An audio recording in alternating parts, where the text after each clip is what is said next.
rationnel de la formation au moyen des ordinateurs et des logiciels, considérés comme le support des connaissances et des communications.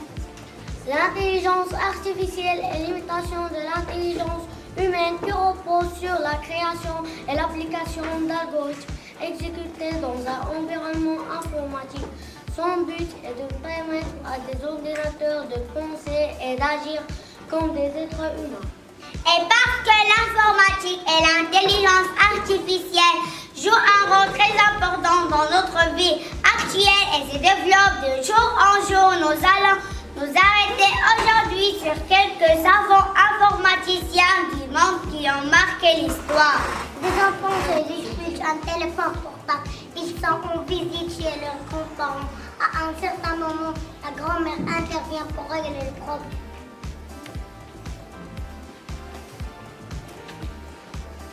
C'est le bien, c'est le bien, c'est le bien, c'est le bien.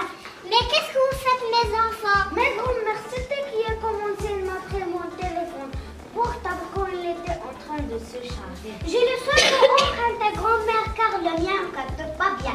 Le signal internet s'est déchargé vite. Ce n'est pas bien ce que tu as fait. Il faut en me demander la permission. Et en plus de ça, il ne faut pas être dépendant de son téléphone portable. Grand-mère, quand tu étais jeune, comment vous viviez sans internet et sans téléphone portable, ordinateur? De nos jours, on avait plusieurs choses pour nous occuper. Mais cela n'empêche pas que de nouvelles inventions comme l'internet, le téléphone intelligent et les ordinateurs ont changé notre vie. Grand-mère, est-ce que tu peux nous raconter ou nous expliquer comment ces inventions ont évolué? Oui, bien sûr. Écoutez mes enfants, j'ai une idée. On va rendre visite à deux des plus importants inventeurs qui ont marqué l'évolution comme des ordinateurs et des téléphones intelligents. C'est super! Allons-y! On va voyager dans le temps!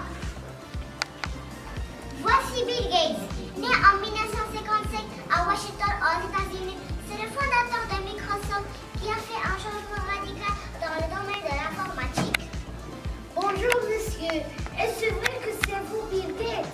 Oui, et comme vous l'avez dit, je suis né en 1957 à Washington et aujourd'hui, je suis âgé de 62 ans. Où est-ce que vous avez fait vos études? J'ai fait mes études primaires à l'école Lakeside, là où j'ai découvert pour la première fois l'informatique.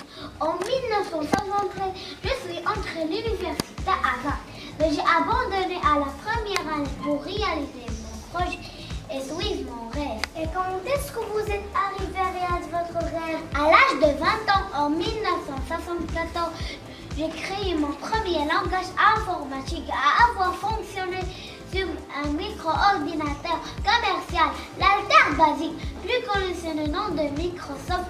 Je l'ai appelé Windows. Merci, Monsieur Bill. Vous avez fourni un très grand service à l'humanité et en créant son langage informatique et en couleur en plus.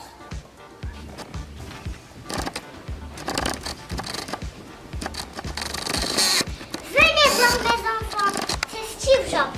C'est le fondateur d'Apple. C'est un inventeur américain et un des leaders de l'électronique. Bonjour, je suis Steve Jobs. Je suis né le 24 février en 1955 à San Francisco. J'ai étudié à l'université Homestead High School. Pendant votre scolarité, est-ce que vous étiez réunis dans vos études? C'est vrai que je n'étais pas un excellent élève, mais j'étais émerveillée par le domaine de l'informatique et l'électronique.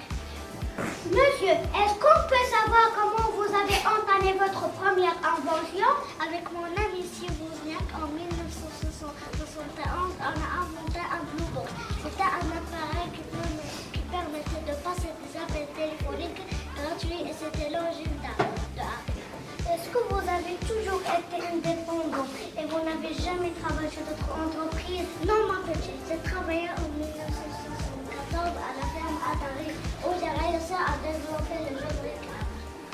Mon père m'a dit un jour que vous êtes créateur d'Apple.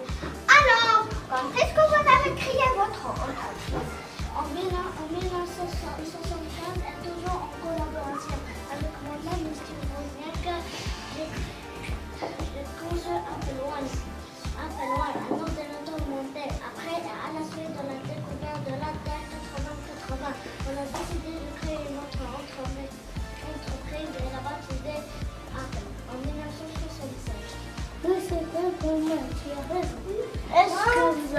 fait d'autres inventions après?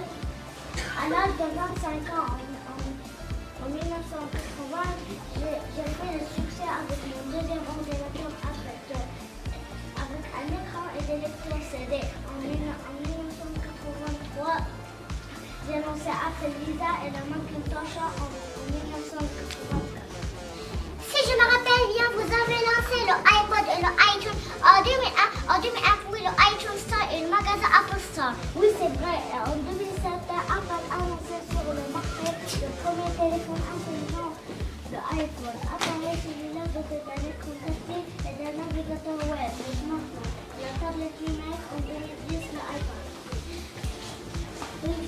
Quand vous voyez les petits enfants, le matériau numérique dont vous profitez aujourd'hui a subi de grandes transformations durant l'histoire avant de venir vous faciliter la vie. Alors, il faut être reconnaissant davantage qui a travaillé dur pour y arriver. Oui, c'est vrai, grand-mère, tu as raison.